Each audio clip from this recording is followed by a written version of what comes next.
बहुत समय पहले उज्जैनी से दूर मयूरगढ़ नामक एक राज्य था। वहाँ का राजा अमर्त्य सेन जितना बुद्धिमान था उतना ही न्यायप्रिय भी। लेकिन उसके राज्य में एक भयावह रहस्य छिपा था। महल के ठीक पीछे एक श्रापित तांत्रिक की समाधि थी। कहते थे वहाँ रात के समय अजीब अजीब आवाजें आती थीं। कभी कोई चीखता, कभी किसी के कदमों की आहट सुनाई देती। लेकिन जो भी उस स्थान के पास गया वह वापस नहीं लौटा। राजा अमर्त्य सेन ने कई बार अपने सैनिकों को वहाँ भेजा, लेकिन कोई भी उस जगह का रहस्य नहीं जान सका। जब राजा विक्रमादित्य को इस रहस्य के बारे में पता चला तो उन्होंने स्वयं उस श्रापित स्थान की जांच करने का निश्चय किया। वे अकेले ही रात के समय वहां पहुंचे। जैसे ही उन्होंने समाधि के दरवाजे को छुआ, अचानक जमीन हिलने लगी। एक रहस्यमयी धुआं चारों ओर फैल गया और एक भयानक हंसी गूंज उठी। विक्रमादित्य, तुम भी मेरे जाल में आ गए। तभी राजा ने अपनी तलवार निकाल ली और सावधानी से चारों ओर देखने राजा ने तल लगे। तभी धुएं के बीच से एक भयंकर आकृति प्रकट हुई। लंबे सफेद बाल, जलती हुई लाल आंखें और काले वस्त्रों में लिपटा एक राक्षसी तांत्रिक जिसका नाम था कालसिद्ध। राजा विक्रमादित्य, तुमने बहुत वीरता दिखाई, लेकिन अब तुम इस श्रापित स्थान से बाहर नहीं जा सकोगे। तांत्रिक गर्जा।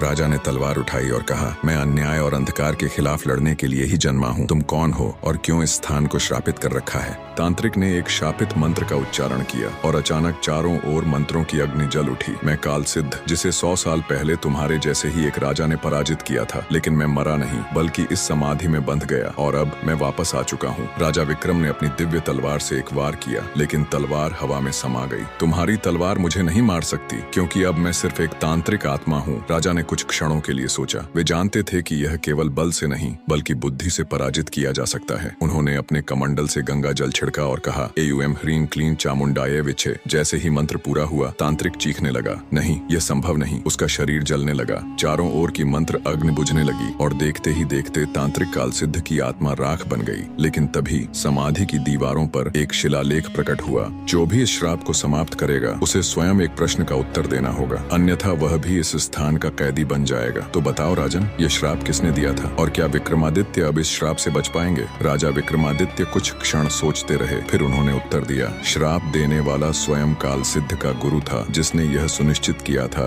कि उसकी बुरी आत्मा कभी मुक्त न हो। जैसे ही राजा ने उत्तर दिया, बेताल फिर से हवा में उड़ गया। राजन, तुमने फिर से उत्तर दे दिया। अब मैं फिर से उसी पेड़ पर जा रहा हूँ। घना जंगल फिर से सन्नाटे में डूब जाता है और राजा विक्रम फिर से उस पेड़ की ओर बढ़ते हैं एक नई कहानी सुनने के लिए।